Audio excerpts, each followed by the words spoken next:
a saludar a todos, a los que ingresaron después del primer saludo, así que bienvenidos a todos. Gracias por estar, gracias por interesarse en este ciclo nuestro del Instituto SER.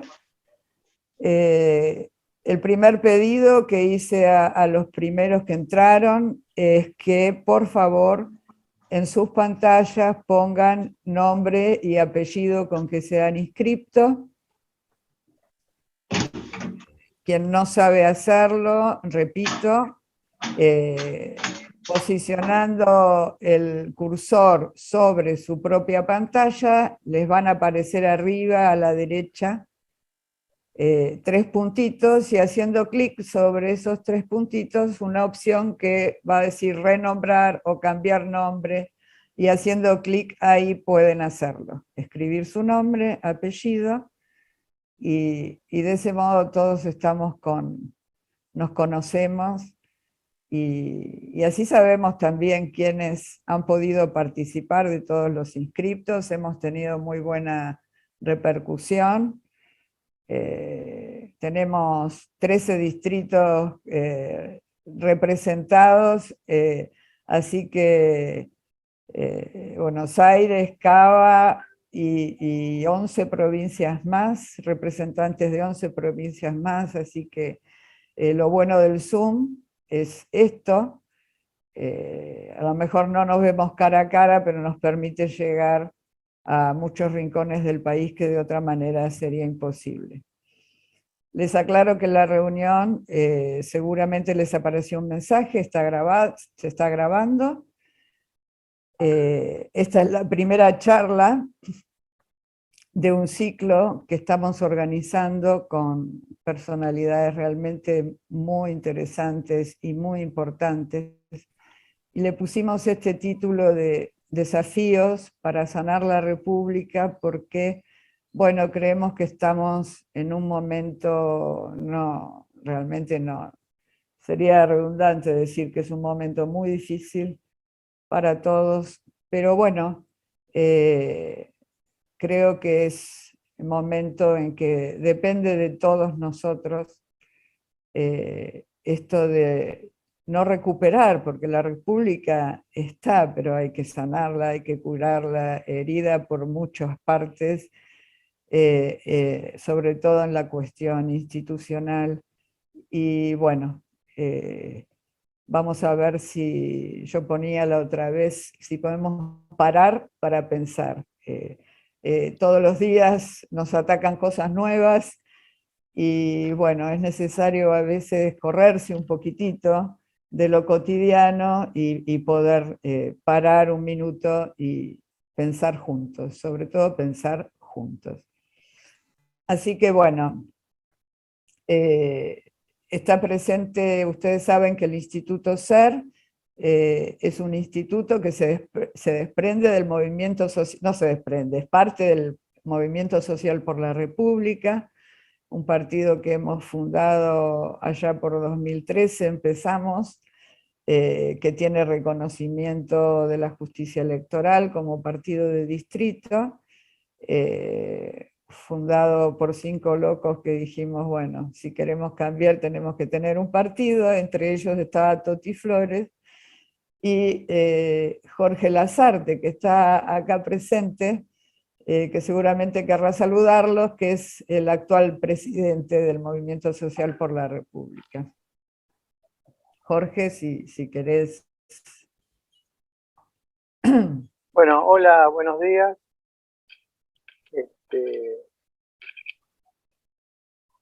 En principio saludarlos y agradecerles a la participación de este ciclo que hablaba Susana, y especialmente en estos tiempos que evidentemente lo que notamos es la falta de liderazgo institucional que existe en nuestro país.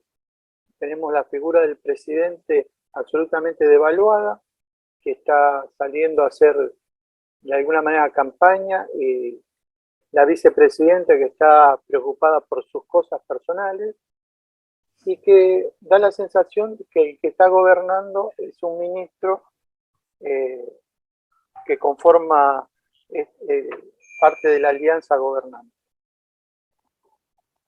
Y lo que vemos es, ante esta situación, la importancia que tiene la creación de liderazgos fuertes, pero que sean democráticos. Ya el autoritarismo no corre más en lo que pretende la sociedad. La sociedad quiere un país absolutamente democrático y sin liderazgos mesiánicos. Y creo que la invitación y la apertura de este ciclo con Totti es precisamente empezar por ese lado, la importancia de la generación de liderazgo, y tomando como ejemplo a alguien que supo hacer de la Juanita un ejemplo para el país y que se está jugando hoy Totti a modificar la matanza, ¿no? Y como él dice, si cambia la matanza, cambia el país. Así que bueno, queríamos empezar con este ciclo de charlas con lo que creemos que nos está faltando en el país, que es liderazgo. Así que bueno, buenos días, Totti. Te agradezco que te hayas hecho un tiempo para podernos desasnar en algunas cosas. Y bueno, te paso la palabra.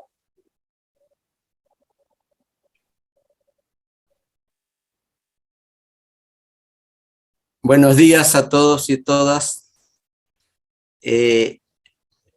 Solamente un agregado de lo que se había planteado Susana con relación a la historia del MSR, historia reciente. En el 2013 nos decidimos armar este partido político porque la coalición cívica se había quebrado y no nos habían dejado participar como éramos leales a las ideas de Carrió en las elecciones legislativas del 2013. Y entonces decidimos armar un partido, y mientras que otros compañeros de la coalición cívica tenían la tarea de recuperación de la coalición cívica. Nosotros las primeras salidas de afiliaciones lo hacíamos, por supuesto, con el permiso de Carrió, con un enorme banner diciendo que éramos del espacio de Carrió, porque eso fue lo que nos motivó a seguir estando en la política y defender valores que era lo que nos había llevado a esta presencia en la escena nacional. Y sí le dimos un diferencial. La coalición cívica era reconocida por su lucha contra la corrupción, las denuncias, y nosotros le queríamos dar otro perfil al MSR de ser la pata social de Cambiemos, es decir, eso que le faltaba en general a Cambiemos y también a la coalición cívica. Pretendíamos generar ese espacio social donde pudiéramos concurrir junto con otros sectores de la política a este espacio. Bueno, eso es parte de la tarea que todavía tenemos, pero ese fue quizás el motivo más importante para construir un partido político, cuando muchos de nosotros veía que los partidos tienen una estructura distinta a la que nosotros queríamos. Pero precisamente eso es lo que vamos a hablar, sobre la cuestión de los liderazgos. Los partidos, las organizaciones, no lo hacen el perfil de cada partido, el perfil de las organizaciones, no lo determina tanto la gente que tiene necesidades y se organiza, o que tiene deseos y se organiza, sino el perfil lo van dando los liderazgos. Y líderes hay en todos los espacios. Y se podría decir que históricamente, desde la creación de la humanidad, siempre en un grupo de personas ha habido algún tipo de liderazgo. Pero también lo hay en los animales. Los animales que viven en manada, viven en comunidad entre comillas, también tienen los líderes que cumplen determinadas tareas.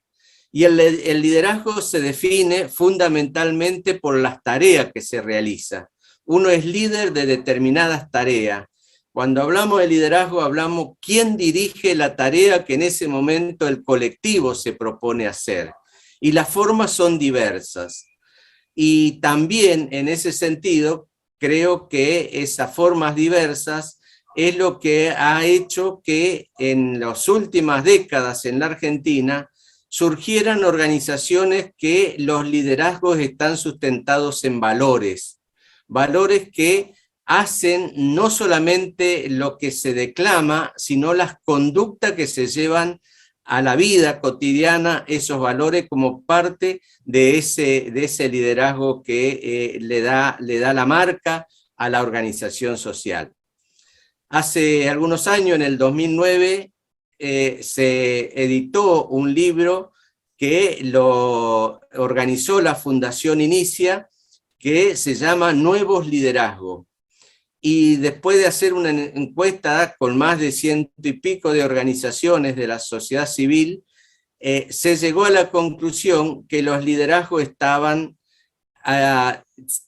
agrupados alrededor de 21 valores, ¿no? Cada uno tenía algún valor que hacía que eso se mantuviera en el tiempo, defendiendo ese valor.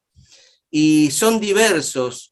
Y la verdad que es muy bueno esa diversidad, porque cada uno desde su lugar, la tarea, enorme tarea, es converger para construir un liderazgo que modifique la realidad. Y en esto también hay una cuestión central. Yo he escuchado muchas veces a líderes sociales y políticos que dicen, bueno, esta es la realidad, la verdad que es muy difícil cambiar, no se puede cambiar. Los que cambian la realidad fundamentalmente tiene que ver con la conducta de los liderazgos. Cuando uno dice eso, está abandonando la tarea de liderar a un grupo de personas que a lo mejor tiene ganas de esa modificación, tiene deseo y tiene necesidad de esas modificaciones, pero que no encuentra el liderazgo, y uno cuando pierde ese norte, ese rumbo de querer cambiar, de hecho está abandonando la tarea. Por lo tanto, la responsabilidad no solamente es de la gente que a lo mejor no se propone liderar, sino de quienes que quisieron liderar y de pronto por alguna razón lo abandonan.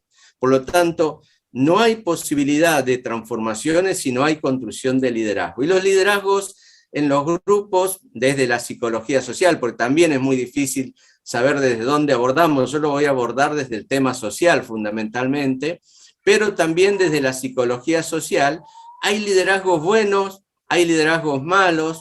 Lo importante de los liderazgos para que sean sanos dentro de un agrupamiento tiene que ver con la rotación de las tareas. En algún momento el liderazgo bueno se transforma en el gran cuestionador de interpelación de lo obvio aparece como malo. La mirada crítica que uno dice en los grupos no es que critica todo, porque critica todo es un liderazgo negativo. La mirada crítica es la interpelación permanente de lo obvio. Todo lo obvio ¿es tan obvio o tiene alguna vuelta o tiene alguna trampa en esa obviedad? Y por lo tanto esa mirada crítica es la que nos hace jugar un rol distinto, a lo mejor en una misma reunión. De pronto soy muy crítico, pero después soy el mejor que propone las mejores tareas para salir adelante, porque estoy confiando en que esa conducta va a ayudar a que todo el grupo pueda salir adelante y encarar la tarea con decisión. Tomado también desde la psicología social, no hay posibilidad de construcción de un grupo o de un equipo sin un liderazgo. Eso también es una premisa fundamental. Cuando uno dice voy a construir un equipo, bueno, lo primero que tiene que encontrar es quién lo va a liderar.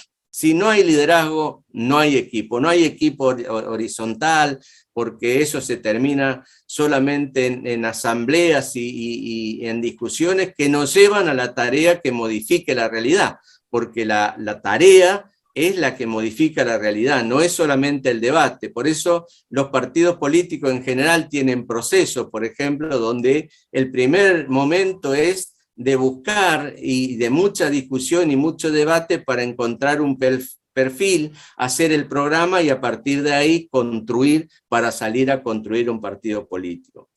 Pero yo me voy a referir a qué pasa hoy en la actualidad y cómo se van desarrollando los liderazgos a partir de algunos hechos que ocurrieron a nivel mundial. Nosotros estábamos acostumbrados, los más viejos, de que los liderazgos en general estaban encarnados en una persona, los liderazgos políticos, lo dirigía fulano, en los sindicatos, en todas las organizaciones había un liderazgo vertical, bueno o malo, no estamos haciendo cuestión de valor, sino los liderazgos eran así, eran verticales. Entonces lo que decía el líder era lo que se tenía que hacer. Vos buscabas la justificación, bueno, por algo debe ser, algo que nosotros no tenemos en mente y por lo tanto el líder es el que sabe. Ese liderazgo, esa forma de construcción se cae hace algunas décadas atrás, fundamentalmente cuando se cae la última organización que tiene un liderazgo de esa característica muy férrea, que es la caída del muro de Berlín. A partir de ahí empieza a surgir organizaciones sociales, sociales que tienen características distintas, desde casi siempre han habido organizaciones sociales, no es que es un invento nuevo, han habido organizaciones sociales que en principio tienen una metodología de construcción horizontal y que después se iban adaptando a ese centralismo democrático, en el mejor de los casos, a un centralismo ultranza que hacía de esas organizaciones verticales muy poderosa, muy fuerte en el accionar, pero con poca capacidad para la innovación, ya que era el dirigente y de acuerdo a las premisas que venían de antes, las que llevaban adelante y señalaban el conjunto de las tareas que se tenía que hacer. Con la aparición de las organizaciones sociales se da un fenómeno muy particular. Fundamentalmente después de la caída del muro de Berlín, chocan con esa forma de organización y por lo tanto son tremendamente horizontales, es decir, todo lo que pasa en la organización pasa de abajo hacia arriba. Y eso es lo interesante, porque los liderazgos también se construyen desde el poder o desde la legitimidad de la propuesta y de la mejor hacer de la tarea. Es decir, los viejos liderazgos eran verticales, por lo tanto, tenían que llegar al poder para desde el poder construir, y que todavía tiñe a muchos de nosotros sobre esa idea que tenemos que primero hay que estar en el poder y después a partir de ahí empezar a construir. Pero lo máximo que se podría decir, y hay veces el poder es tener plata, por ejemplo, entonces no se puede hacer partido político sin plata, dice, y lo más interesante que conocemos en la Argentina es la famosa frase de Néstor Kirchner, bueno, vamos a saquear el Estado porque no se puede hacer política sin plata. Bueno, evidentemente que eso no garantiza que se haga una buena política, que el saqueo al Estado termina siendo lo que tenemos hoy como país. Es decir, que esa construcción desde el poder del Estado, porque eso me brinda los beneficios de tener el dinero de lo recaudado de todos los ciudadanos y lo utilizo para mi propia construcción, termina siendo lo que hoy tenemos como país. Y eso es lo que mucha gente quiere quebrar. Y ahí aparece la organización social. Y también los movimientos sociales tienen una característica. Los movimientos sociales surgen cuando la institucionalidad no le da salida. Así surgieron los movimientos negros en Estados Unidos, los movimientos contra el apartheid en Sudáfrica, el propio movimiento obrero es un movimiento social que en su inicio también la institucionalidad no le daba salida, no le promovía las leyes, ¿no? Para tener derecho a los trabajadores, que después se va convirtiendo y se va ayornando a la institucionalidad. Cuando la institucionalidad le dio salida, es decir, le encontró la solución al problema, la gente que puja por construir esos movimientos sociales termina volviéndose a su casa, porque el movimiento social no tiene en su interior esa idea de luchar siempre, lucha por una causa que considera justa, una causa que es su necesidad o una causa que es su deseo, porque también las transformaciones en la sociedad, hay una vieja discusión entre los materialistas y los psicólogos y los que vienen de otras ramas de la ciencia social, que decían los materialistas que las transformaciones venían por la necesidad que tenían y por lo tanto era el sector que más necesidad tenía era el movimiento obrero y era el sujeto social histórico para las transformaciones. Cuando se empieza a diversificar la condición de obrero y en los países más adelantados y con la tecnología, la máquina a vapor y todo eso, hace que hubiera una estratificación de la clase obrera, entonces se va diluyendo eso porque hay un obrero que ganaba muy bien y que era de clase media, de hecho, y había otro obrero que no tenía esa capacidad u otros países que no tenían esa capacidad de competencia por los precios de sus mercancías y hacía que tuviera mucha necesidad, pero no era el conjunto de la clase obrera homogénea, por lo tanto, ahí aparece que también se pujaba por lo que tenía como objetivo, no era la necesidad, sino el deseo. Los propios sectores de clase media no querían vivir en un mundo donde hubiera gente que no tenía para comer, por una cuestión humanista, es decir, no por una necesidad material. Y eso es lo que hoy predomina, eso es lo que hoy necesitamos para empezar a pensar en un mundo distinto. Estas organizaciones sociales, estos movimientos sociales, contribuyeron, y a lo mejor sin saberlo, permanentemente a tener cierto grado de paz en el mundo, porque son los que toman muchas veces la tarea que los estados no lo hacen. Y para eso se necesitan liderazgo de conducta. No es posible liderar un movimiento social si no tenemos liderazgo de conducta, si no demostramos que lo que decimos se nos pasa por el cuerpo. No podemos hablar de que vamos a luchar para que no haya más pobres en la Argentina, si no sentimos lo que sienten los pobres, si no comprendemos ese sentir. No podemos luchar para que no haya más pobres en La Matanza, para decir eso, ¿no? Sí a los pobres que no piensan como nosotros, todavía no aceptan eso porque están sometidos por la injusticia de cómo viven o por el maltrato que le ha hecho la política durante décadas y a lo mejor ya con algunas generaciones, no entienden que hay que salir de una mirada política, pero no lo podemos convencer y sacar de esa situación si en el discurso tenemos que son todos unos cabezas de termo, usurpadores de bienes de otro y de malas personas. Lo que tenemos que hacer es comprender y sentir que siente una persona que no tiene dónde vivir y tiene que ir a vivir a un asentamiento, por ejemplo, pasando el frío de la noche y muchas veces no tener para vivir. Tenemos que incentivarlo, tenemos que levantarle la autoestima para que desde ahí empiece a construir, a pensar un mundo mejor. Y yo creo que eso necesita liderazgo de conducta, porque tenemos que creernos nosotros mismos y tenemos que hacer de ese discurso, encarnar en nosotros mismos y participar a partir de ahí. Por supuesto que todo eso trae discusiones, debates, en una sociedad donde muchas veces el cansancio también de esa lucha por cambiar y los fracasos por cambiar hacen que entremos en la desesperanza. Nosotros tenemos que ser, los líderes, tenemos que ser conductores a un mundo de esperanza donde todo esto se puede cambiar. Porque hay otras sociedades que no viven como nosotros, para empezar.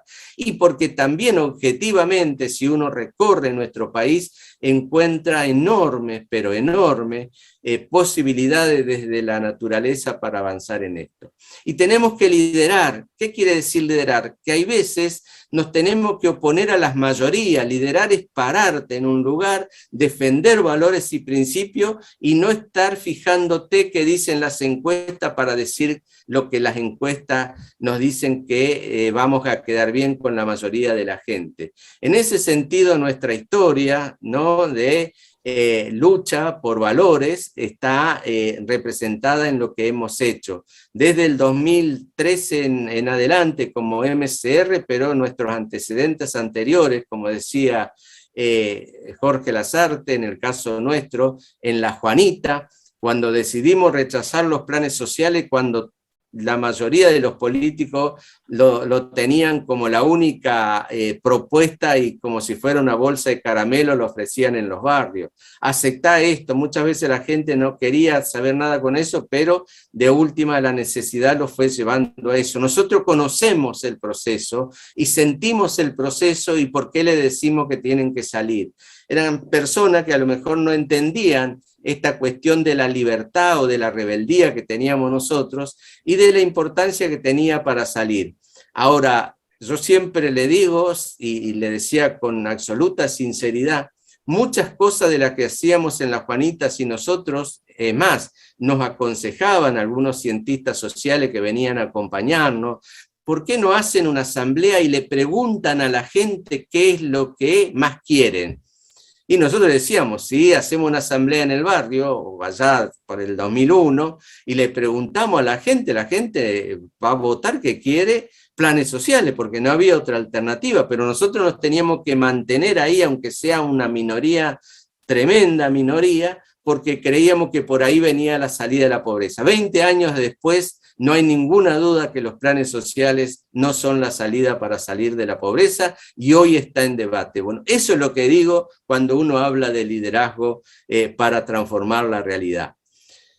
Lo mismo pasa con los partidos políticos. Los partidos políticos también, nosotros construimos un partido donde las conductas, digamos, la copiamos de otros partidos y entonces empezamos con la rosca, quién va a ser el candidato, bla, bla, y nos olvidamos de la gente, por ejemplo, estaríamos haciendo algo absolutamente igual. No importa que después digamos que seamos distintos, pero nuestra conducta va a ser igual a lo de los demás. Lo que tenemos que mostrar es que nuestra conducta en la política es absolutamente distinta. Y una de las cosas que mostramos, y que de alguna manera a mí en este libro que le decía de Joaquín Sorondo sobre las conductas, lo que más habíamos identificado en el caso de mi persona y de mi personalidad, era esta práctica permanente de poder sumar, multiplicar, y nunca dividir. Así es el título del capítulo que escribí allá en el 2009 en este libro de Nuevo Liderazgo, porque cada uno de los líderes que estaban en ese libro mostrábamos cómo habíamos construido eso. Y eso para mí es la premisa central para construir las transformaciones. Nosotros tenemos que saber trabajar con el otro y liderar esa propuesta. Se lidera no desde la acumulación de poder, sino desde las ideas que uno tiene y es capaz de llevarlo a todos los lugares y defenderlos con uñas y dientes. Y no importa si en algún momento quedamos en minoría, porque de última, la que define es la sociedad. Pero esa sociedad que necesita liderazgo y lo va a definir en tanto y en cuanto uno sea persistente. Esta cuestión de no aceptar los planes sociales y decir que los planes sociales no servían para resolver el problema de la pobreza en la Argentina, bueno, nos llevó 20 años para que hoy toda la sociedad, es más, yo veo algunos políticos inclusive, que hablan de que hay que terminar con los planes sociales, y en el 2001 nos ofrecían lo único que era planes sociales, digo. Entonces, esas cosas nosotros tenemos que decir, esa conducta a nosotros nos vale la posibilidad de empezar a decirle a la gente y que nos empiece a creer y a tener confianza. Porque esta relación que tenemos desde los valores está sustentada en la confianza absoluta que nos tenemos entre nosotros, que nos tenemos en el grupo, que construimos la posibilidad de transformación y que le vamos dando confianza a la gente que ellos son también parte de lo que necesitamos para transformar y que son parte importante. Yo siempre cuento, alguna vez fui con 2004 por ahí con... me habían convocado la gente del movimiento agropecuario, Mario Zambía y todo eso, a un evento que se hacía en Mendoza, y fui a parar, eran 2 o 3 días, fui a parar a la consulta. Y entonces me levantaba temprano y me iba al Manzano, creo donde era que San Martín decían que se ponía a estudiar cómo iba a ser para cruzar los Andes. Y la verdad que mirar esa mole desde ese lugar, aún ya con todas las modificaciones que ha sufrido a partir de los años, la ruta y toda esa historia, pero cruzar esa mole realmente había que estar un poco loco para eso. ¿Y sobre qué base vos podías tener un proyecto de esa característica? Y alguna vez lo dije y estaba, creo que Kovalov o algún historiador me dice, no, San Martín sabía que se podía cruzar. ¿Cómo sabía que se podía? Sí, porque los arrieros lo cruzaban todo el tiempo en su traslado de animales de un lado a otro. Por lo tanto, él decía que lo más importante era conversar con esa parte que no era la parte militar, la estrategia, la valentía para la guerra, sino que eran esas personas que todos los días hacían ese cruce sin ningún tipo de presentarse como el héroe o pretender la gloria. Dice, sobre esa base construyó esa idea y hizo ese cruce que hoy es histórico. Bueno, nosotros también tenemos que pensar en eso. ¿Qué cosa construimos en la cotidianidad como para mostrarle que es capaz de transformar la realidad? Hace poco apareció ahí un reportaje que me había hecho El Presto, y anoche estuve grabando con Levi Sellati, también un programa que va a salir, y entonces me preguntaban lo mismo, ¿sobre qué base vos pensaba que se podía transformar la realidad desde el 2001 a esta parte? Dice, ¿cómo podía sostener eso? Y yo le decía que es sobre la base de mi vida, del trabajo, por ejemplo. Yo aprendí el oficio de tornero, me enseñaron, y veía que, por ejemplo, te traían un pedazo de varilla herrumbrada, todo fea, vieja, de acero, y vos lo ponías en el torno, le daba la medida y sacaba la medida y construía una pieza que podía ir en un coche último modelo. Y si en esa pieza que yo hacía, que yo lo transformaba de eso que parecía inservible, no iba a funcionar. Era una pieza chiquita, pero otros hacían cosas parecidas a lo mismo, y había otros ingenieros que desde otro lugar habían diseñado ese coche, y la verdad que eso a mí me daba la pauta que si se podía hacer eso con ese pedazo de fierro herrumbrado, ¿por qué no se iba a poder cambiar la sociedad? Es decir, también el trabajo de alguna manera te da la pauta para vos estar pensando y relacionarlo para eso. Así que este es para mí los conceptos de los nuevos liderazgos. Los nuevos liderazgos tienen que ser liderazgos de valores. Aquellos liderazgos que aparecen como llevándose el mundo por delante, porque tienen pueden medir hoy con toda la tecnología, el sentimiento momentáneo de la sociedad, y le dice lo que la sociedad quiere escuchar, y de pronto todo el mundo es conocido, y dicen, qué bueno lo que dice este tipo, y empieza a tener imagen positiva para las próximas elecciones, pero de pronto dice una barbaridad, a lo mejor llevado por eso de que cree que es él el que es capaz de modificar la realidad solo, y que no está pensando en el sentimiento de la gente realmente, sino que está siguiendo los dictados de alguna consultora, termina rápidamente bajando los 10, 20 puntos que construyó a partir de eso, de decir lo que la gente quería escuchar. Por lo tanto, a mí me parece que lo único sólido son los liderazgos de conducta, los que hacen de su vida una conducta que lo va a llevar para que otros vean y puedan acompañarlo. Esos son los sólidos. Todo lo demás va y viene y hay mucho. Y en ese sentido también tenemos que ver cuál es el diferencial para nosotros. ¿Qué tipo de liderazgo queremos construir? Si es un liderazgo parecido a lo que ya hay, la verdad que eso es casi una competencia que no podemos nosotros llegar a eso. Primero porque seguramente si pasamos por este lugar es porque estamos pensando en un liderazgo de conducta. Y si nos dicen que tenemos que salir de ahí, lo vamos a hacer sin convencimiento. Y hay muchos que están convencidos que por la otra forma es que se llega al poder, como lo dijo claramente Néstor Kirchner con la cuestión de la plata. Por lo tanto, nosotros me parece que tenemos que empezar a pensar y a sentir lo que está sintiendo la gente, ponernos a trabajar con eso y después ir viendo desde ahí cómo nos instalamos en los lugares de poder.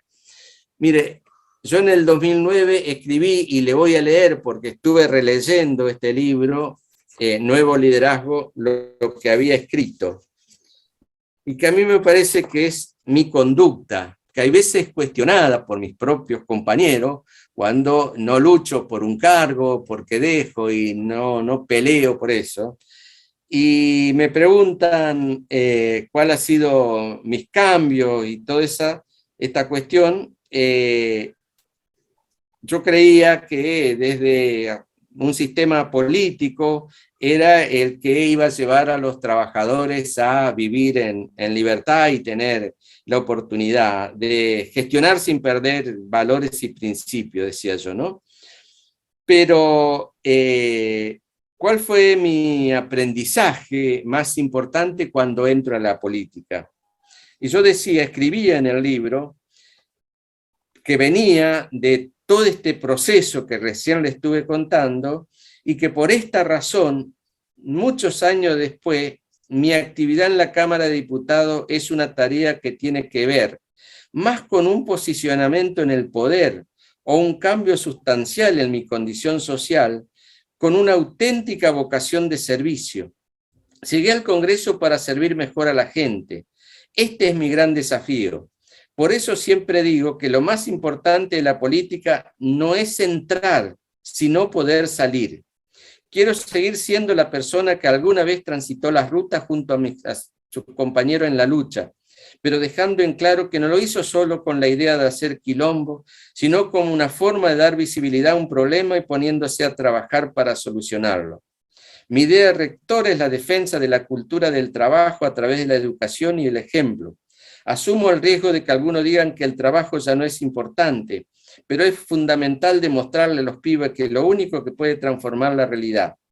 El trabajo innovador, como los emprendimientos sociales, puede transformar la realidad hacia el objetivo que pretendemos: la solidaridad, la humanización del capital y la humanización de la política. Esto lo escribí en el 2009, yo le agregaría hoy el trabajo con todas las nuevas tecnologías que hacen que los pibes tengan enormes posibilidades, aún viviendo en la pobreza, aún no terminando el secundario, porque también tenemos que interpelar a la educación, y fundamentalmente a la educación pública, si sirve para el trabajo, porque hoy la verdad que la educación también está en terapia intensiva, que no es solamente por la pandemia, sino que viene desde hace mucho tiempo. Nosotros en La Juanita decidimos abrir un espacio educativo para nuestros niños, porque en las escuelas estaba muy de moda, lo había dicho un ministro de Educación inclusive, que niños que eran NBI, necesidades básicas insatisfechas, no podían aprender. Y nosotros nos decíamos, pero si en aquellas comunidades que fueron diezmadas prácticamente, que habían sufrido la vejación de aquellos dominadores, como fue la comunidad judía o los pueblos originarios, siempre tuvieron en la educación de sus hijos, de sus niños, la forma de mantener la cultura de su propia comunidad. No me imagino diciendo a quienes estuvieron presos en las mazmorras del fascismo o a los pueblos originarios diezmados por el hambre y las pestes que dijeran, bueno, no tenemos más remedio, vamos a tener que solamente pensar en darle de comer. No fue la cultura esa cultura la que salvó esas comunidades y que se pudieran recuperar. Nosotros tomamos eso y por lo tanto me parece que también nosotros no podemos abandonar, todavía tenemos generaciones enteras que han mamado de la cultura del trabajo y la educación para el ascenso social, y no podemos abandonar la idea de transformación en la Argentina, donde hay enormes posibilidades para hacerlo. La tecnología al servicio de la productividad del trabajo es espectacular, y eso lo ha demostrado quizás el sector más atrasado que hubo en la Argentina hace 4 o 5 décadas atrás, que era el campo. En el campo se trabajaba de sol a sol y el arado era a mancera hace 50 años atrás. Hoy, con la ayuda de la tecnología, la productividad del trabajo es espectacular.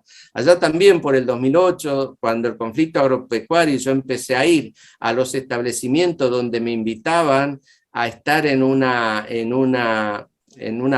en una trilladora, en una máquina esa tremenda con GPS, con aire acondicionado, la verdad que yo no lo podía creer.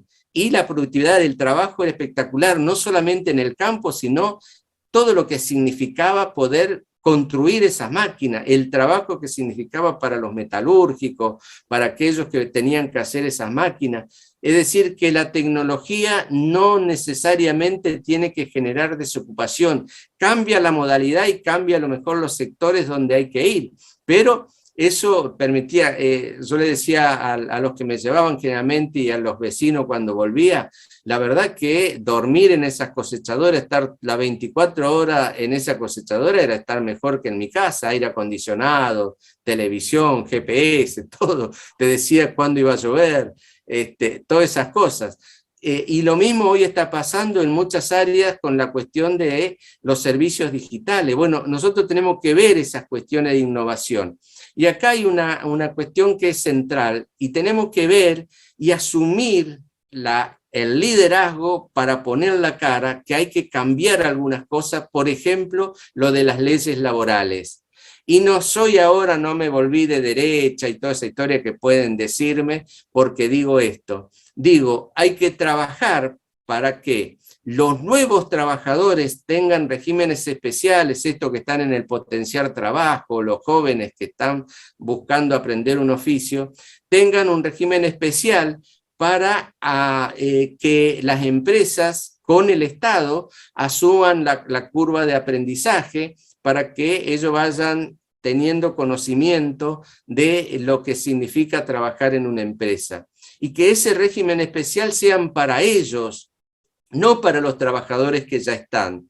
Y que haya un control, una auditoría permanente a quien se le da, a la organización que se le da la potestad para poder capacitar, tiene que ser sujeto a resultado. Tiene que decirle, bueno, muchachos, acá tenés tanta plata para los capacitadores, tanta plata para hacer esos cursos, para comprar los insumos, para que la gente aprenda realmente cómo se hace, para las máquinas. Ahora, vos en 6 meses tenés que incorporarme, no sé, el 30% de los que capacitaste al trabajo efectivo. Sean esos trabajos en las empresas que ya están o sean como emprendedores. Y ahí también el Estado tiene que intervenir haciendo fácil la legalidad de esos emprendimientos. Y para eso hay que liderar, hay que ponerse enfrente de lo que son las organizaciones más conservadoras, como los sindicatos, para decirle, ustedes están queriendo que las nuevas generaciones no tengan trabajo y las generaciones actuales no tengan jubilación, porque si no entran a trabajar de manera efectiva en una empresa y no hay descuento para la previsión social, ¿de dónde van a sacar los que vengan detrás de nosotros el día que se jubilen? Por lo tanto, es un problema actual que necesita de liderazgo, pero esos liderazgos seguramente no nos darán votos y nos castigarán de todos lados, porque esta política que es conservadora es la que no nos ha permitido modificar la realidad. Aún desde Cambiemos, muchas de las cosas que hicimos tenían que ver que algunos dirigentes estaban pensando en la reelección más que en generar los procesos de transformación profundo que había que hacer. Nosotros, por ejemplo, yo participé en varias gabinete ampliado sobre política social y siempre planteé que había la necesidad de sacar el poder que tenían las organizaciones sociales de altas y bajas, porque era la herramienta de chantaje más importante para eso. Por lo tanto, a mí me parece que esto es la decisión que tenemos que tomar, pero para eso se necesitan liderazgos de conducta, no liderazgos de especuladores. Con esos liderazgos, la verdad que no tenemos futuro, y yo creo que nosotros estamos en condiciones de hacerlo porque nos acercamos a este espacio que le proponía algo distinto, otra cultura, pero que lo tenemos que sostener con la conducta. En esto de sumar, multiplicar y no dividir, muchas veces hace que yo no me prenda en las internas, que muchos de los compañeros dicen, no, pero en tal lado está pasando tal cosa, y bueno, buscar. Es mi conducta, no voy a cambiar, porque considero que por ahí pasa parte de los cambios que son necesarios. Si alguien me demuestra que hay otro camino mejor, por supuesto que no soy necio, lo voy a tomar, pero hasta ahora todas estas conductas de internas y de rivalidades que no están fundadas en cuestiones de conducta, no me interesa. Bueno, eso es lo que le quería plantear como liderazgo desde la experiencia que hemos hecho y de lo que a mí me parece que son los nuevos liderazgos sociales. Hay otros partidos que tienen otros sujetos históricos. Para mí el sujeto histórico no tiene que ver con las clases, sino que la política más importante hoy es la política de integración, esa mezcla de sectores, algunos que tienen conocimientos técnicos porque la vida le ha dado la oportunidad, otros que tienen conocimientos prácticos, pero todos tenemos conocimiento. Lo que nos falta es encauzar por el lado de un contrato moral que nos lleve a que la política tiene que llenarse de personas decentes que sean capaces de comprometerse y que el poder no lo obnubile y que puedan mantener su conducta más allá del espacio de poder que tienen. Gracias, Toti. No sé si querías agregar algo más. No, me parece que por lo menos para abrir la discusión. Buenísimo. Bueno, ahí yo puse en el chat que todos los que quieran hacer preguntas pueden dejarlas por escrito. Y nosotros, bueno, los administradores se las vamos a transmitir a Toti. Es por una cuestión más que nada de organización. Acá, a ver, le pedimos que por favor escriban su nombre, porque a veces no aparece completo en el chat. Soy tal de tal lugar, porque también nos interesa saber de dónde nos está visitando cada uno. Bueno, acá pregunta, dale, sí, Rosana. Perdón, buen día a todos. Tengo algunas preguntas escritas. Se escucha un poco bajito, así que acércate al micrófono, por favor. ¿Ahí se escucha mejor? Sí. ¿Ahí se escucha mejor? Sí, sí, bueno, sí. Hay una pregunta de alguno de los participantes. Si la política está en proceso de una modificación en las conductas que beneficien a nuestro país, ¿hay un proceso de modificación en las conductas? Bueno, la aparición de los movimientos sociales fundados o no en la disputa del poder dan la señal de que existe eso.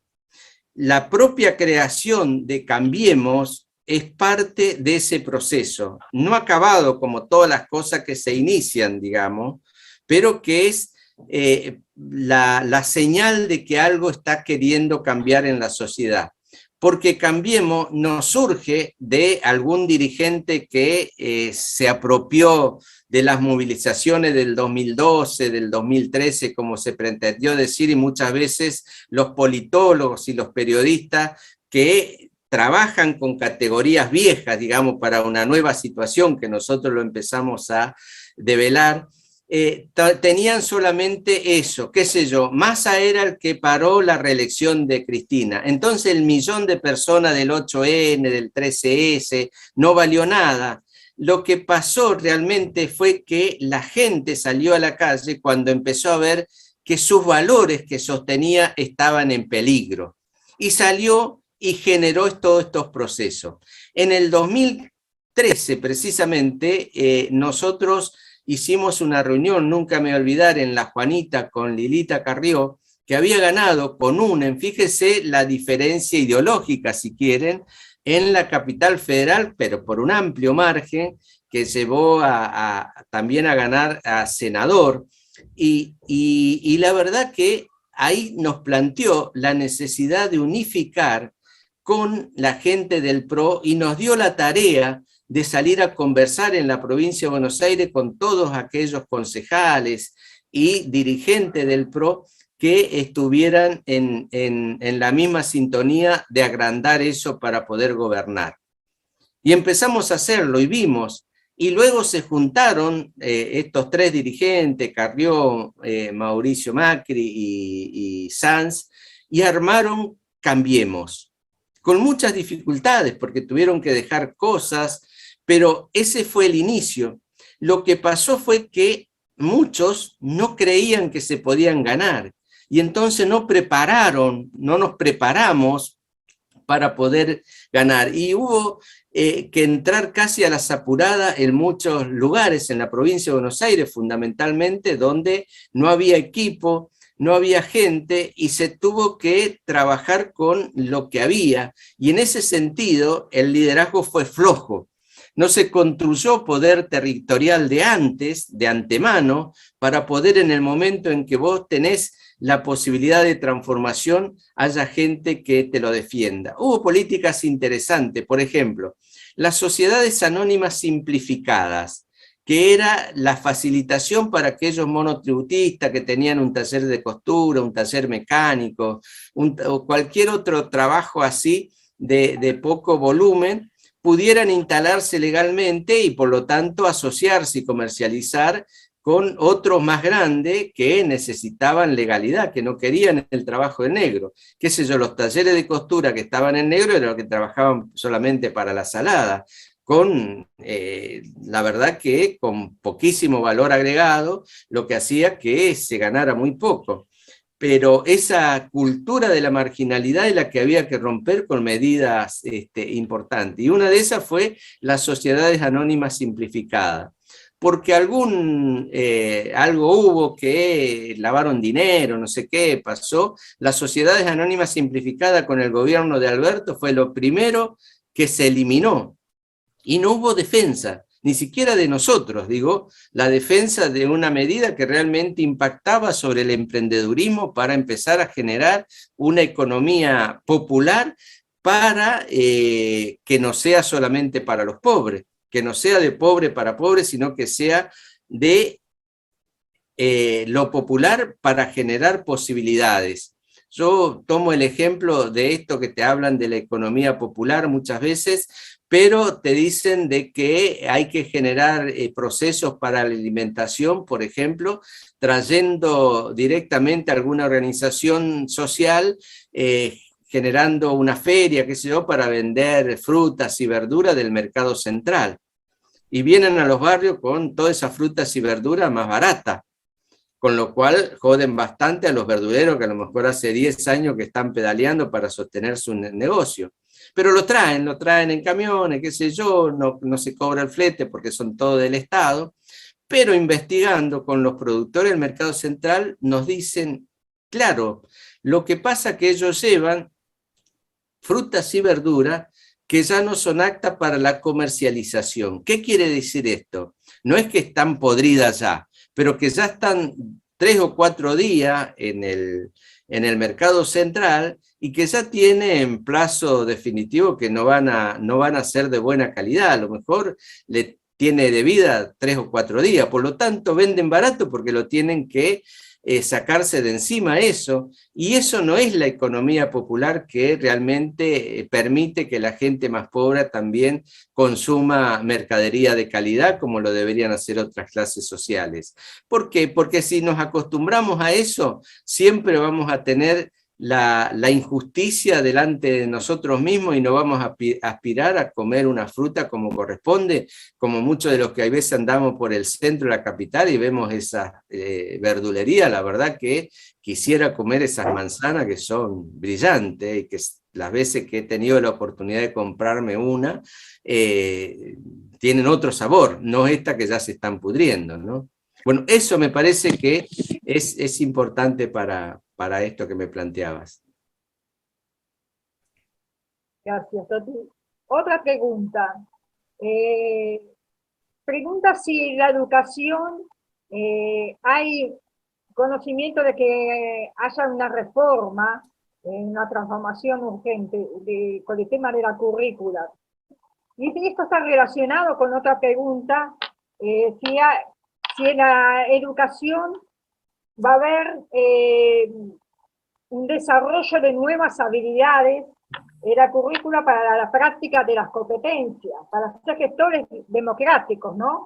Resilientes y globales con responsabilidades sociales, en vez de pensar en un liderazgo individual, sino más bien un liderazgo colectivo.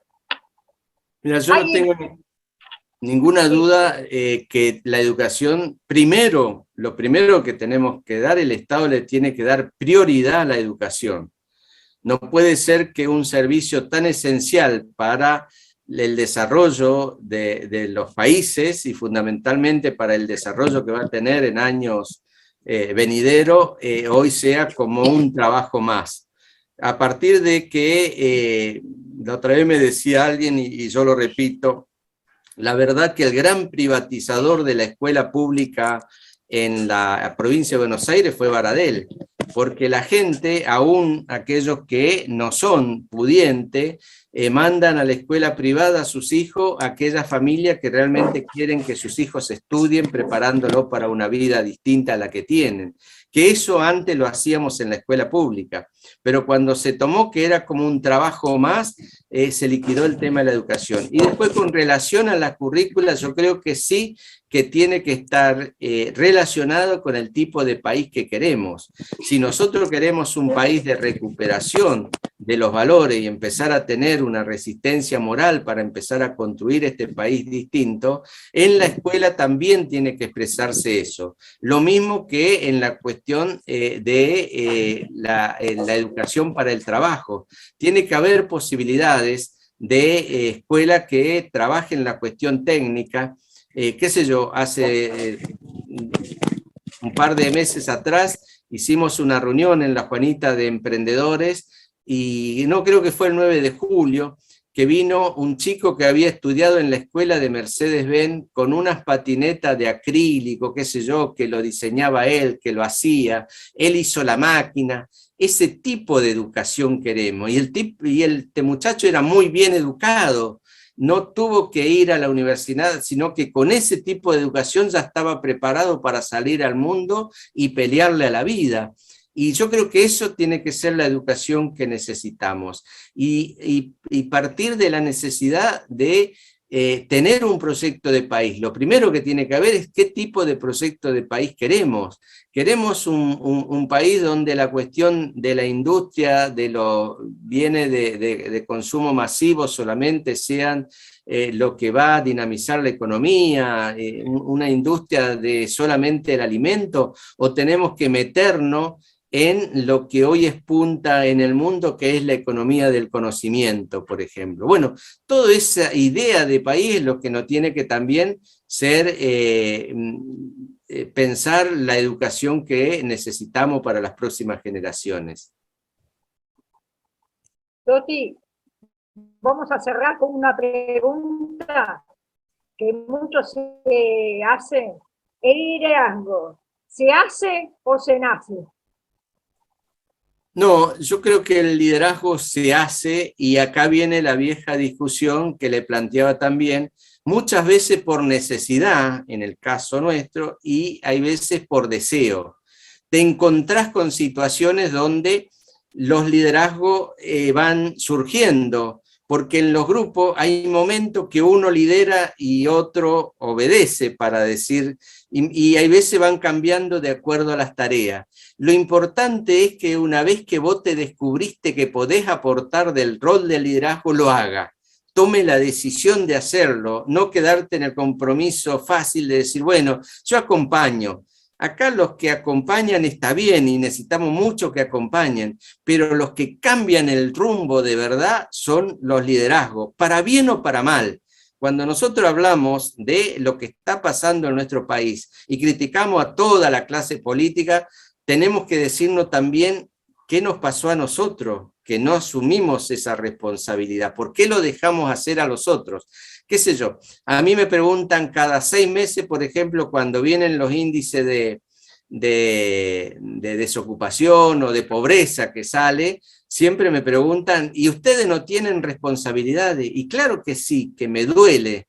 ¿Por qué? Porque yo todos los días estoy trabajando y tratando de liderar un proceso de transformación para que haya menos pobres, y no importa el gobierno que sea, ¿eh? Si hay más pobres de lo que había hace 6 meses anteriores, a mí me duele, porque quiere decir que no cumplí bien mi rol que quiero cumplir. Por lo tanto, creo que el tema de los liderazgos se construye y se tiene que estudiar mucho, porque no, hay liderazgo de chanta, que ahora tenemos en el gobierno uno que es muy interesante, que es el caso de Massa. Él tiene un liderazgo sobre empresas y qué sé yo, pero es un chanta. Bueno, si nosotros elegimos a esos, que hay veces hemos elegido a esos, para que nos gobiernen, la verdad que tenemos muchas responsabilidades, la gente que lo eligió, pero también los líderes que se opusieron, que no pudieron construir una empatía para ganar el calor de la gente para que los vote. Por lo tanto, a mí me parece que existen, hay que darle visibilidad, acompañarlo y asumir ese acompañamiento como un compromiso para que cada vez sea mejor. Y eso tiene que ver, el cada vez sea mejor, sean más firmes en sus conductas. Es decir, que cada vez esa conducta que le ha dado esa posibilidad de estar y hacer, lo siga manteniendo, no importa en el lugar que esté. Es mi caso. Yo a veces digo, parece enloquecedor, porque yo vivo en La Juanita hace 40 años, y vivo en una calle de tierra, y he recorrido muchos lugares, París, Washington, Noruega, qué sé yo, he dado charlas en universidades, visité la Casa Blanca. Ahora, me podría confundir, tendría toda la justificación para confundirme y decirme quiero ir por lo menos a vivir a San Justo, que es más cerca de la ciudad de Buenos Aires. Sin embargo, yo soy de La Juanita, y ¿saben qué? El día que yo me vaya de La Juanita, si un día me voy, que seguramente será, no va a ser voluntario, ese día perdí toda mi razón de ser como líder de conducta. Esta es mi conducta, por eso yo lo sostengo. Muchas gracias. Gracias, Toti. Yo voy a hacer, porque estamos todavía con un poquitito de tiempo, y me interesó una pregunta que hace Liliana Cosia de Tandil.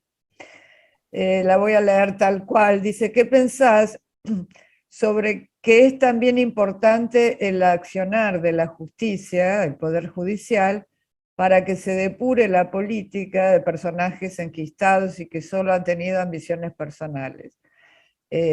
Incluso sacando y menospreciando a personas con liderazgo. ¿Se entendió? Sí, a mí me parece que la justicia tiene que tener un accionar que realmente sea justa. Y en ese sentido, creo que es un régimen donde no puede ser que una causa, por ejemplo, que lo hace con relación al tema de los contratos de la obra pública y todas esas cosas, lleve 14 años para que empiece a salir. ¿Cuántos daños han hecho durante estos 14 años que se podrían evitar? Pero así también en cada una de las cosas, la lucha contra el narcotráfico, la lucha contra la inseguridad. La justicia tiene mucho que hacer para que eso tengamos una vida más o menos sana. La Argentina es un país anómico donde las leyes no se respetan, pero no solamente porque la justicia no actúa, sino también porque la conducta del ciudadano muchas veces lo tolera. Es decir, bueno, crucé el semáforo en rojo y justo me para la policía y me pide coime, yo le doy para que no me haga la multa. Yo estoy de alguna manera abonando también a esa posibilidad de que no haya justicia. Por lo tanto, y la no exigencia de que la justicia actúe en cada momento, en tiempo y forma, hace también que no tengamos el ejercicio para que eso pase. Ahora, yo también en ese sentido digo, tengo un signo positivo. La verdad que aparecen personajes importantes en la justicia que son un ejemplo, que no deberían serlo. Hoy, por ejemplo, el alegato del fiscal Luciani aparece en todos los lugares como algo excepcional. Yo digo, ¿qué país? Si eso es excepcional, si es un héroe, qué sé yo, la verdad que venimos de estar muy mal. ¿Por qué? Porque eso debería ser lo natural. Está cumpliendo con su deber de investigar y acusar a quienes han cometido delito independientemente del lugar que ocupa. Pero no es así en la Argentina, por lo tanto aparece excepcionalmente. Yo estuve en un evento en Paraná de productores rurales, qué sé yo, donde estaba la fiscal, que ahora no me acuerdo, Ferrero puede ser el nombre, que había llevado adelante el juicio contra los funcionarios que habían metido la mano en la lata y justo lo destituían. Y estaba el gobernador y toda esa historia, pero a la fiscal no lo habían invitado al evento. Ahora, fíjense eso, la dirigencia, porque cuando yo le doy mi solidaridad públicamente, ningún dirigente lo había hecho, la gente se paró y aplaudió, no sé, como 2 minutos, parada. Bueno, está eso en la sociedad, pero hay que asumir el compromiso de decirlo, de hacerlo y de acompañarlo. Creo que era la fiscal Goyeneche. Goyeneche, sí. Sí, y es verdad lo que decís, son ejemplos que no deberían ser ejemplos, que debería ser lo normal, ¿no es cierto? Sí.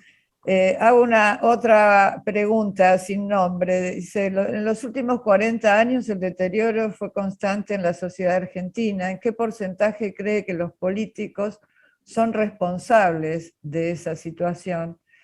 ¿Y cómo podrá el MCR ayudar a impulsar la creación de otra cultura? Si hay otra manera de hacer política. Mira, yo la verdad que en principio, hace algunos años te diría que sí, ninguna duda, son los políticos, toda esa historia. Pero también la sociedad tiene su responsabilidad a la hora de elegir. Nunca me voy a olvidar de una charla también que tuve con los productores rurales allá por el 2012.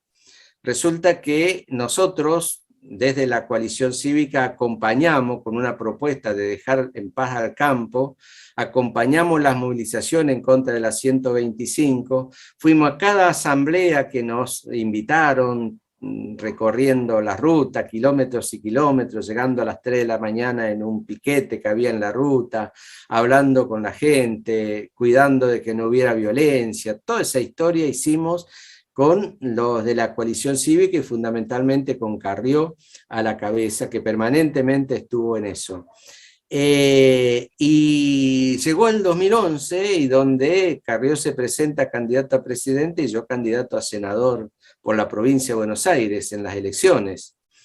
Y sacamos el 1,8% de los votos, y Cristina ganó con el 54% de los votos porque había pisado las tarifas y subsidiado también a los sectores medios con las tarifas de los servicios, y con esa política hecha unos meses antes, había ganado las elecciones. Y yo, en febrero, marzo del 2012, hay una nueva convocatoria de los productores rurales porque el gobierno de Scioli, de la provincia de Buenos Aires, había propuesto un revalúo fiscal que también era sacarle plata a los productores fundamentalmente.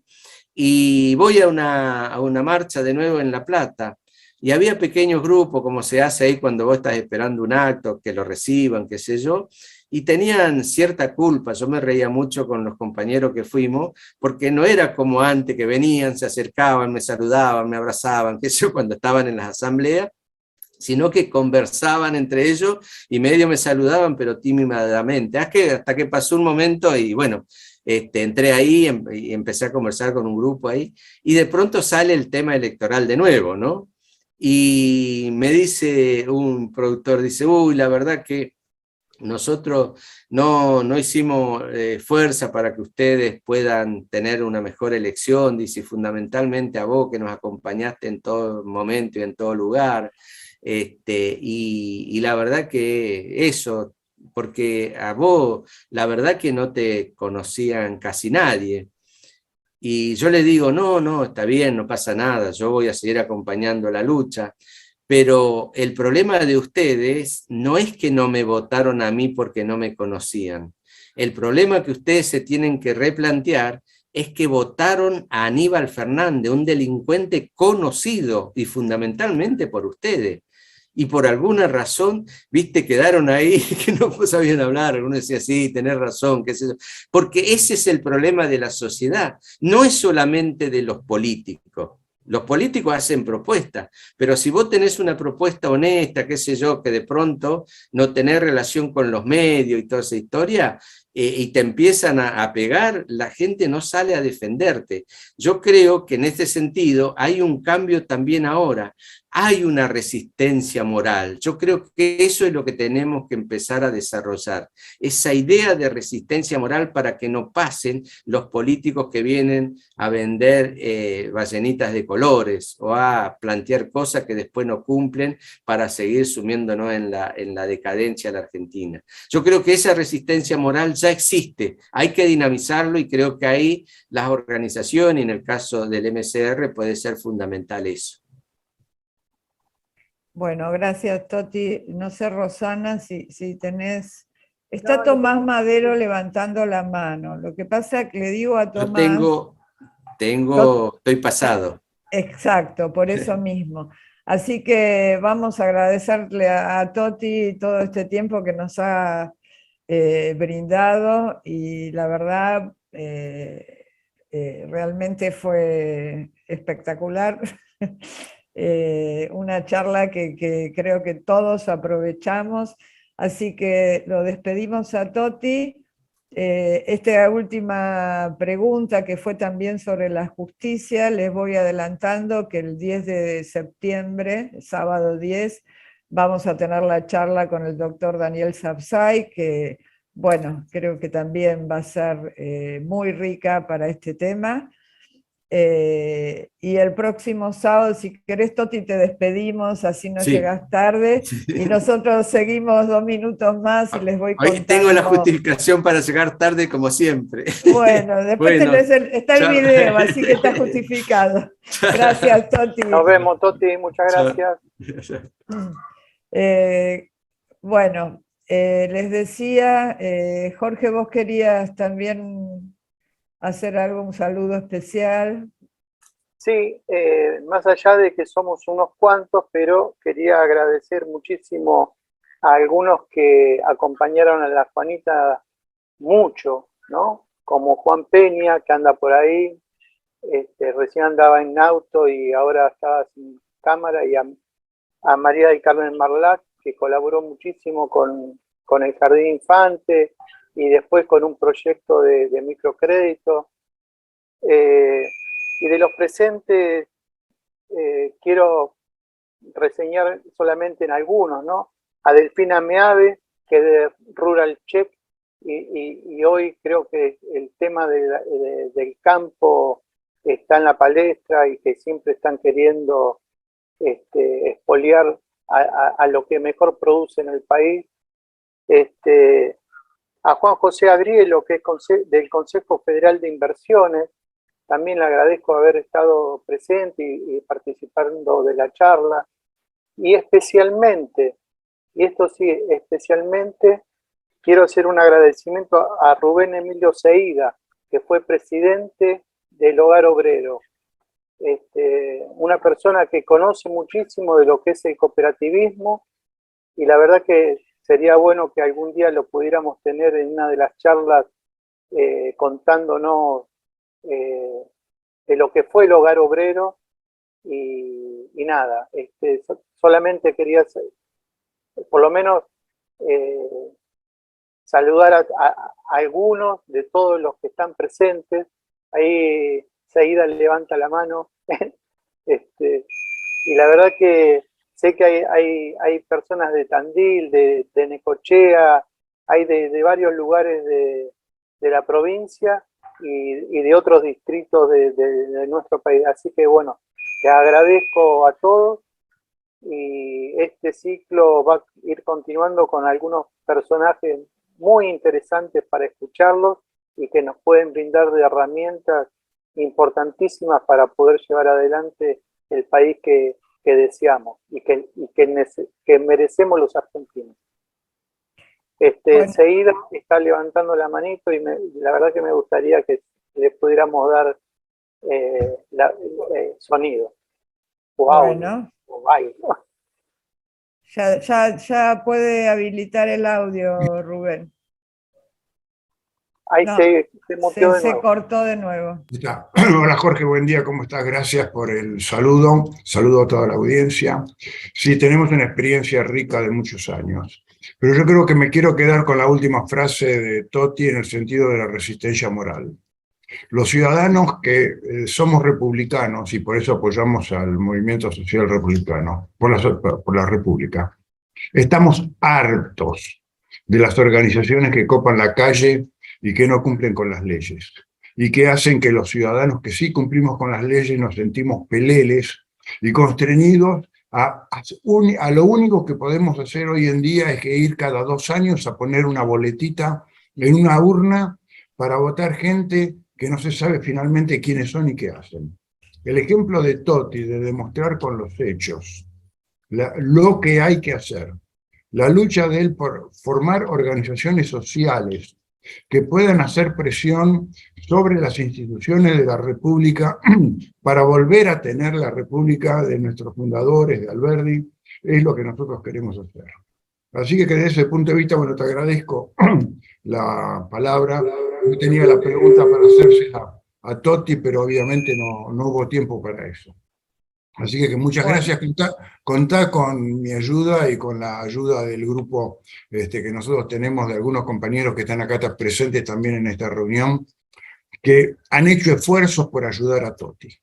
Y nosotros confiamos en eso. O sea, si se gana la matanza, se cambia la República. Así que desde ese punto de vista, contá con nuestra ayuda. Gracias, Muy Jorge. bien. Muchísimas gracias, Rubén.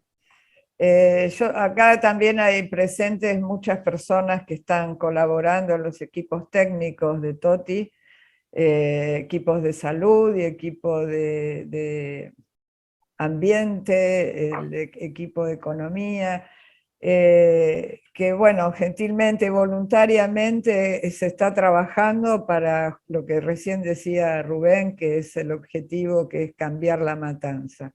Y acá también está, de paso así 2 minutitos antes de terminar, está Rosa Compañucci, alias Chiche. Ella va a ser quien porque quiero anunciar la próxima charla, que será el sábado 20, el que siga Ella va a dar una charla, ella es, ahora les comparto la imagen, va a ser nuestro flyer. Chiche, o Rosa, es licenciada y doctora en Ciencias Meteorológicas de la Universidad de Belgrano. Es nacida acá en Capital Federal. No, Universidad de Buenos Aires. Universidad de Belgrano, sí, no sé por qué dije eso. Universidad de Buenos Aires, perdón, Chiche. Es la única universidad argentina que tiene ese estudio. Exactamente. Y Chiche, bueno, no voy a hacer todo ahora su presentación, la haremos el sábado próximo, pero nos pareció muy importante trabajar cuando se habla tanto de cambio climático y cuando se habla tanto de la acción del hombre, y también hay muchos mitos y realidades en cuanto a eso, y creemos que parte de cuidar la República también es cuidar el ambiente donde vivimos. Entonces, Rosa forma parte del equipo de ambiente que está trabajando con Toti, y bueno, tiene una gran trayectoria.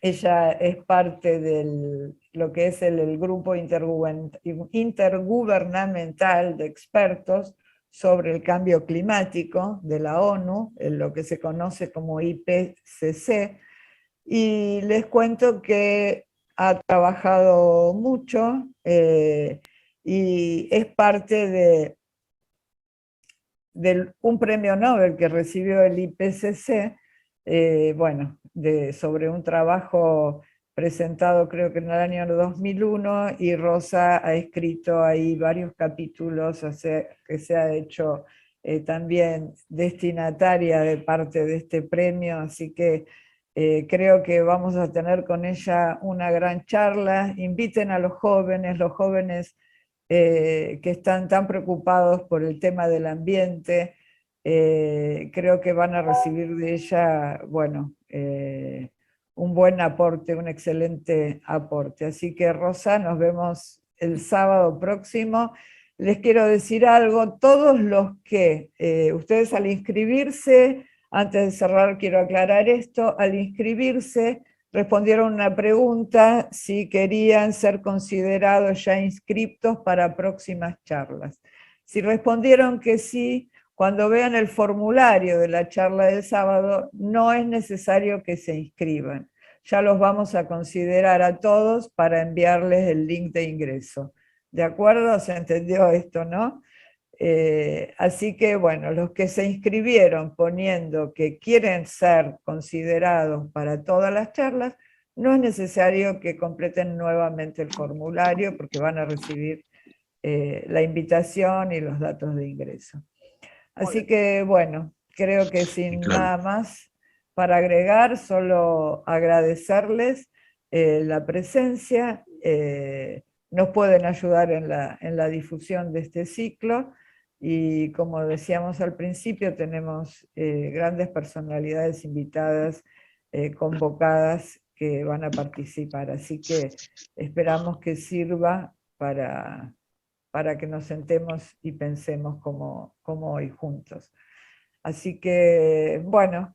Gracias, Susana. A todos los integrantes. Gracias a todos y gracias a Toti. Hasta el próximo sábado. Muchas gracias, hasta el próximo sábado. Gracias a todos. Hasta el sábado y gracias. Chao, gracias por Muy todo. buen día. Chao, Chau, chau.